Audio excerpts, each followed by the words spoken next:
શું તમે પણ આ મોટી ભૂલ કરી રહ્યા છો? તમારા ઘરના મંદિરમાં વધારે મૂર્તિઓ રાખો છો?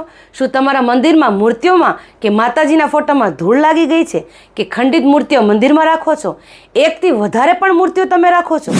તો થઈ જાજો સાવધાન, કારણ કે આ બધું અશુભ માનવામાં આવે છે. આ બધા કારણોથી તમને ખબર પણ ન હોય. આ રીતે મંદિરને રાખવાથી ગુરુ અને રાહુ મળીને ચાંડાલ યોગ બનાવે છે. એના કારણે ઘરમાં નેગેટિવિટી ફેલાઈ જાય છે. અને હા, મંદિર હંમેશા નાભીથી ઊંચું હોવું જોઈએ. હવે હું તમને બતાવું છું કે મંદિર કઈ રીતે રાખવું જોઈએ. જો કે તમે જાણતા જ હોઈએ, પણ મારી માહિતી એ છે કે મંદિરમાં માતાજીની મૂર્તિ હોવી જોઈએ, કુળદેવીની મૂર્તિ હોવી જોઈએ, અને સારા કાનુડા હોવા જોઈએ, ગણપતિ દાદા હોવા જોઈએ, અને ગણપતિ દાદાની આગળ રિદ્ધિ સિદ્ધિ હોવા જોઈએ.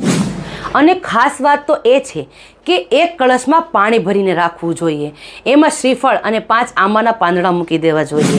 આ પાણી ઘરમાં છાંટવાથી પોઝિટિવ એનર્જી ઘરમાં આવે છે અને નેગેટિવ એનર્જી વહી જાય છે, એટલે કે નકારાત્મક ઉર્જાનો વાસ નહીં થાય. જો આ વિડીયો તમને સારો લાગ્યો હોય તો લાઇક, કમેન્ટ, શેર જરૂરથી કરી દેજો.